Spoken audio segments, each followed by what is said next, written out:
तिब्बत के लामा योगी की कहानी में आप सभी का फिर से एक बार स्वागत है। लामा सेंग ने मुझे बताया कि कात्यायनी कभी कभी किसी महत्वपूर्ण उद्देश्य से चतुर्थ आयाम की सीमाओं को लांघकर इस 3 आयामी जगत में भी आ जाती हैं, और साथ ही ये भी कहा कि वो महाभैरवी आपसे परिचित हो चुकी हैं और कभी न कभी वो आपसे अवश्य मिलेंगी। ये बात आप याद रखिएगा। ये सुनकर किसी अज्ञात भय से सिहर उठा मैंने पूछा, मुझसे? क्या वो मुझसे मिलना चाहेंगी और आखिर उन्हें मुझसे क्या काम होगा? लामा सिंह ने कहा, ये तो मैं नहीं बता सकता, ये काम तो वही जाने, लेकिन ये अवश्य बतला सकता हूँ कि जिस स्थूल शरीरधारी व्यक्ति को सूक्ष्म शरीर में अपनी सीमा के अंतर्गत वो एक बार देख लेती है, उससे निश्चित रूप से कभी न कभी संपर्क स्थापित करती ही है। लेकिन मेरी समझ में ये नहीं आता कि जब मैं सम्मोहित सा उसके पीछे भागा जा रहा था तो फिर एकाएक आखिर वो अदृश्य क्यों हो गई? मेरे प्रश्न को सुनकर लामा सिंह ने कहा, इसके कई कारण हो सकते हैं और महत्वपूर्ण कारण ये है कि आप भौतिक जगत से स्थूल जगत में पहुंचे थे और इसलिए आपके शरीर में भौतिक जगत के सभी लक्षण मौजूद थे, वासना भी। मैंने सिर हिलाते हुए कहा, समझ गया मैं। कात्यायनी सूक्ष्म से सूक्ष्मतम शरीर में थी और मैं था सूक्ष्म शरीर में जिसमें थे वासना के संस्कार। वैसे भी मैं कोई साधक, योगी और महात्मा तो था नहीं। जिस शक्ति के बल पर मैंने ये अविश्वसनीय यात्रा की वो शक्ति आपकी थी, मेरा तो अपना कुछ भी नहीं था। इन्हीं सब कारणों से अलग हो गया मेरा अस्तित्व कात्यायनी से। लामा सेंग बोले, बिल्कुल ठीक समझा आपने, आपकी धारणा बिल्कुल सही है। मैं आपको और ये बता देता हूँ कि देवी का मंदिर भौतिक सत्ता में है, किंतु आपने जिस अवर्णनीय, मोहक और अनुपम छटा से परिपूर्ण वातावरण में भैरवी के साथ प्रवेश किया था, वो वास्तव में चतुर्थ आयामी जगत था और था शव साधना स्थल भी। ये बात सुनकर मैं रोमांच से भर उठा। मैंने पूछा, आप ये क्या कह रहे हैं? क्या सचमुच वही था रहस्यमय शव साधकों का रहस्यमय साधना स्थल? लामा सिंह ने कहा, आपको ये भी ज्ञात होना चाहिए कि जिन महात्माओं को आपने देखा वे लोग और कोई नहीं, अपने आप में महान साधक थे। उनकी आयु का कोई अता पता नहीं है और ना तो ज्ञान है किसी को उनकी योग तांत्रिक सिद्धियों का।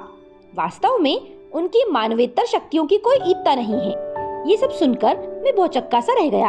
एक प्रकार से रिक्त हो गया था चक्रेश्वरी मठ। लामा सिंह भी आकाश मार्ग से अपने गंतव्य की ओर चले गए थे। शेष रह गए थे केवल 4 जन, प्रधान लामा, लामा वर्तन, लामा ह्यूंगचांग और मैं। पूर्व निर्धारित कार्यक्रम के अनुसार लामा ह्यूंगचांग के साथ गर्सियांग मठ के लिए प्रस्थान करना था मुझे। इतने सानिध्य में रहने के कारण अत्यंत प्रगाढ़ संबंध हो गया था मेरा लामा वर्तन के साथ। प्रस्थान करते समय कुछ दूर तक मेरे साथ आए थे लामा वर्तन। अलग होते समय मेरे दोनों हाथों को थामकर अवरुद्ध कंठ से वो बोले, अब तो हम दोनों का मिलन असंभव ही है। आप कहाँ और मैं कहाँ?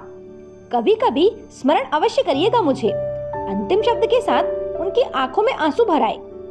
आगे कुछ बोला न गया उनसे। ये सुनकर मुझसे भी रहा न गया। अपनी छाती से लामावर्तन को लगाते हुए भर्राए स्वर में मैंने कहा, ये आप क्या कहते हैं? आप जैसे योगी और विद्वान को कभी मैं भूल सकूंगा क्या? कभी नहीं भूल पाऊंगा। शरीर से भले ही मैं ना मिलूं आपसे, लेकिन आपसे बराबर संपर्क रहेगा मेरी आत्मा का। मेरे सीने से लगे हुए सिसकते रहे कुछ क्षण तक और फिर वापस लौट गए अपने मठ में, आंखों में आंसू लिए वो। और मैं चल पड़ा लामा ह्यूंगचांग के साथ गर्सियांग मठ की ओर। अब तक मैंने जितनी हिम यात्रा की थी उसमें यात्रा मेरे लिए अत्यंत कष्टदायिनी थी। लामा ह्यूंगचांग के साथ उनकी शिष्य मंडली भी थी जिसमें 8 लामा थे। हम सभी लोग याक पर बैठकर यात्रा कर रहे थे। एक लामा शिष्य ने मुझे कोई वनौषधि घिसकर पिला दी थी, जिसके फल स्वरूप भूख प्यास समाप्त हो गई थी मेरी। एक विशेष प्रकार की शारीरिक मानसिक स्फूर्ति का अनुभव भी करने लगा था मैं। पहले दिन की यात्रा सकुशल समाप्त हो गई, लेकिन उसके बाद अनेक कठिनाइयों और परेशानियों का सामना करना पड़ा। सोचता हूँ अगर वे कठिनाइयाँ और परेशानियां न होती तो निश्चय ही तिब्बत का चमत्कार देखने को ना मिला होता। मार्ग में एक बड़ा सा पत्थर गिरा हुआ था जिससे मार्ग अवरुद्ध हो गया था। वो शिलाखंड इतना भारी था कि कोई शक्तिशाली क्रेन ही उसे उठा सकती थी। लामा ह्यूंगचांग याक से उतरकर पत्थर के समीप पहुंचे और अपनी झोली से पत्थर की एक कटोरी और चमड़े की एक शीशी निकाली। शीशी में कोई गाढ़ा तेल भरा हुआ था। लामा ने उसे कटोरी में डाला और तांबे की एक कूंची से उस तेल को कई बार उस पत्थर पर छिड़का। कुछ देर के बाद लामा ने अपने शिष्यों को उसे मार्ग से हटाने का संकेत किया। मुझे ये देखकर काफी आश्चर्य हुआ कि उस विशाल और भारी पाषाण खंड को 3-4 शिष्यों ने मिलकर इतनी आसानी से हटा दिया, जैसे वो कोई वजनी शिलाखंड न होकर रुई का कोई ढेर हो। मुझे आश्चर्यचकित देखकर लामा मुस्कुराए और बोले, 2 घंटे के बाद फिर उस पत्थर का वजन पूर्ववत हो जाएगा।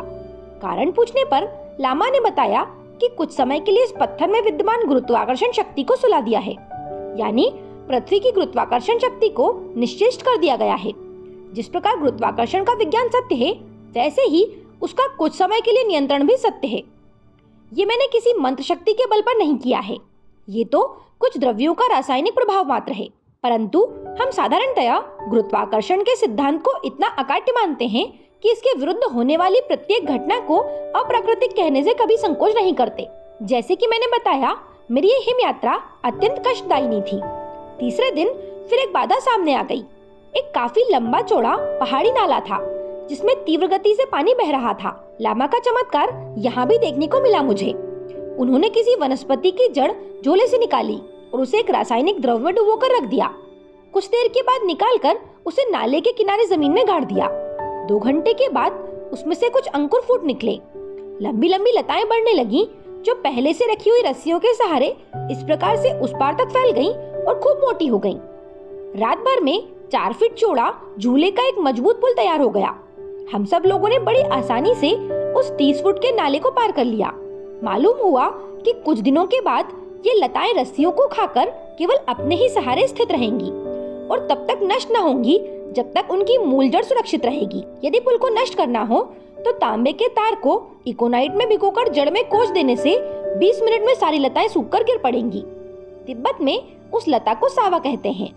वाल्मीकि रामायण में भी इसी लता का वर्णन है। कहने की आवश्यकता नहीं, लामा ह्यूंगचांग निश्चय ही चमत्कारी पुरुष थे। वे योग और तंत्र मंत्र के अलावा दुर्लभ जड़ी बूटियों के भी परम ज्ञाता थे। उनसे मुझे अनेक प्रकार की वनौषधियों का ज्ञान हुआ। लगातार 5 दिनों की कठिन हिम यात्रा के बाद लामा ह्यूंगचांग और उनके शिष्यों के साथ हम एक झील के किनारे पहुंचे। झील काफी लंबी चौड़ी थी और गंधक की थी। उसके पानी में कई रंगों का मिश्रण था और उस विभिन्न रंग के पानी में कई हिमखंड तैर रहे थे। वातावरण में गहरी खामोशी पसरी हुई थी। झील के किनारे थोड़ा ऊपर हटकर एक गुफा थी जो काफी लंबी थी, जिसमें से होकर गर्सियांग मठ जाना था। गुफा ही एकमात्र प्रवेश मार्ग था मठ का। भीतर काफी अंधेरा था। लामा और उनके शिष्यगण गुफा के मार्ग से परिचित थे और उसके अभ्यस्त थे, मगर मैं परिचित ना था और ना तो था अभ्यस्त। किसी प्रकार उन लोगों के पीछे पीछे गिरते पड़ते मैं चलने लगा। लगभग 1 घंटे के बाद मैं काफी लंबे चौड़े स्थान पर पहुंच गया।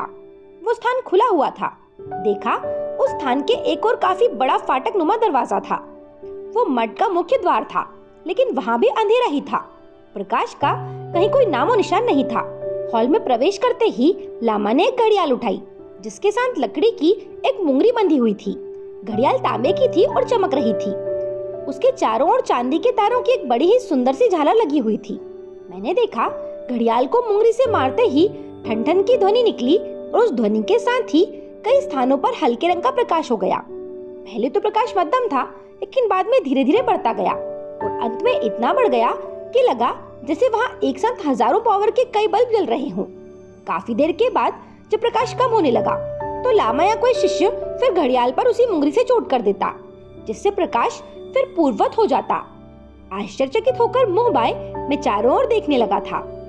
आखिर ये कैसा चमत्कार था, ये जानने के लिए आप अगला वीडियो जरूर देखें। मेरे साथ बने रहने के लिए आप सभी का धन्यवाद।